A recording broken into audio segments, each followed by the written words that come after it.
दक्षिण दिनाजपुर जिले के मुख्यालय बालूरघाट में आज रामनवमी के पावन पर्व पर एक भव्य और उत्साहपूर्ण पदयात्रा निकाली गई।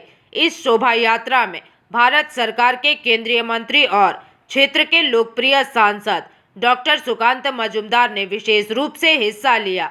इस पदयात्रा में हजारों की संख्या में श्रद्धालु पारंपरिक वेशभूषा में शामिल हुए। डॉक्टर सुकांत मजूमदार ने भगवान श्री राम की प्रतिमा के समक्ष पूजा अर्चना की और आम जनता के साथ पैदल चलते हुए उनका अभिवादन स्वीकार किया। इस दौरान पूरा शहर भगवा झंडों और जय श्री राम के नारों से सराबोर नजर आया। चुनाव और त्योहार के इस दोहरे माहौल को देखते हुए बालूरघाट शहर में सुरक्षा के व्यापक प्रबंध किए गए थे। केंद्रीय मंत्री की मौजूदगी और भारी भीड़ को देखते हुए जिला पुलिस और केंद्रीय बल के जवान चप्पे चप्पे पर तैनात रहे। डॉक्टर सुकांत मजूमदार ने इस अवसर पर सभी जिले वासियों को रामनवमी की शुभकामनाएं दी और समाज में सुख शांति व समृद्धि की कामना की है।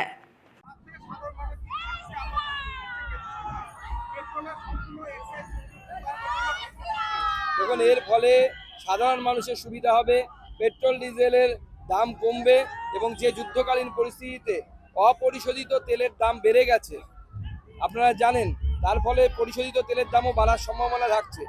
এর হাত থেকে মানুষ বাঁচবে এবং মোদিজিকে অসংখ্য ধন্যবাদ জানাই জনতার কথা চিন্তা করে, সাধারণ মানুষের কথা চিন্তা করে এই সিদ্ধান্ত নেওয়ার জন্য।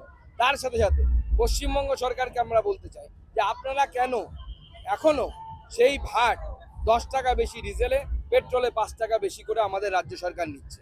একদিকে কেন্দ্র সরকার বারবার কমাচ্ছে, আপনারা 1 টাকাও এখনো পর্যন্ত কমাননি।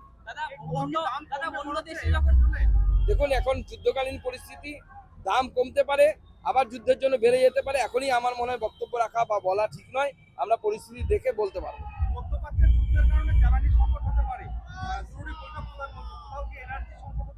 দেখুন এই যুদ্ধটা আমার আপনার হাতে নেই, মোদিজিরও হাতে নেই। যুদ্ধ করছে ইসরায়েল, ইরান, আমেরিকা। স্বাভাবিকভাবে সেখান থেকে হারমুজ প্রণালী দিয়ে গ্যাস এবং তেল আসে, তা বাধিত হচ্ছে। এটা নিয়ে কোনো লুকোনো ছোপানোর ব্যাপার নেই। ভারত অনেকটা ম্যানেজ করেছে, কিন্তু তারপরেও বাধাপ্রাপ্ত হচ্ছে।